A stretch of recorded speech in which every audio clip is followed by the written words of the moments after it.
create a digital magazine in Canva. Hi everybody, welcome back to our channel. I am back with a new video. In today's video, I'll let you guys know the ways to create a digital magazine in Canva. To do this, you'll have to follow the simple steps. So first of all, make sure that you have a Canva account, and then to begin with, open up a browser.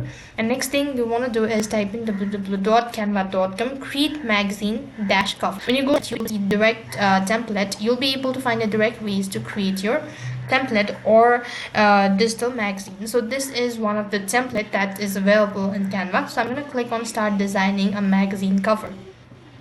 Once you do it, so you could see the font size here, you could see the size, or you could see the cover letter first of all. Now in the right hand side, you could go with the template and style and then design your digital magazine. So you could use any of these, and then you could go and find it out, and you could also use different graphics that's available in Canva and features available as well. So this way you'll be able to create a digital magazine in Canva. That is all for this video. I hope the video was helpful. Make sure like, share and subscribe to our channel. Thank you for watching. See you in the next video.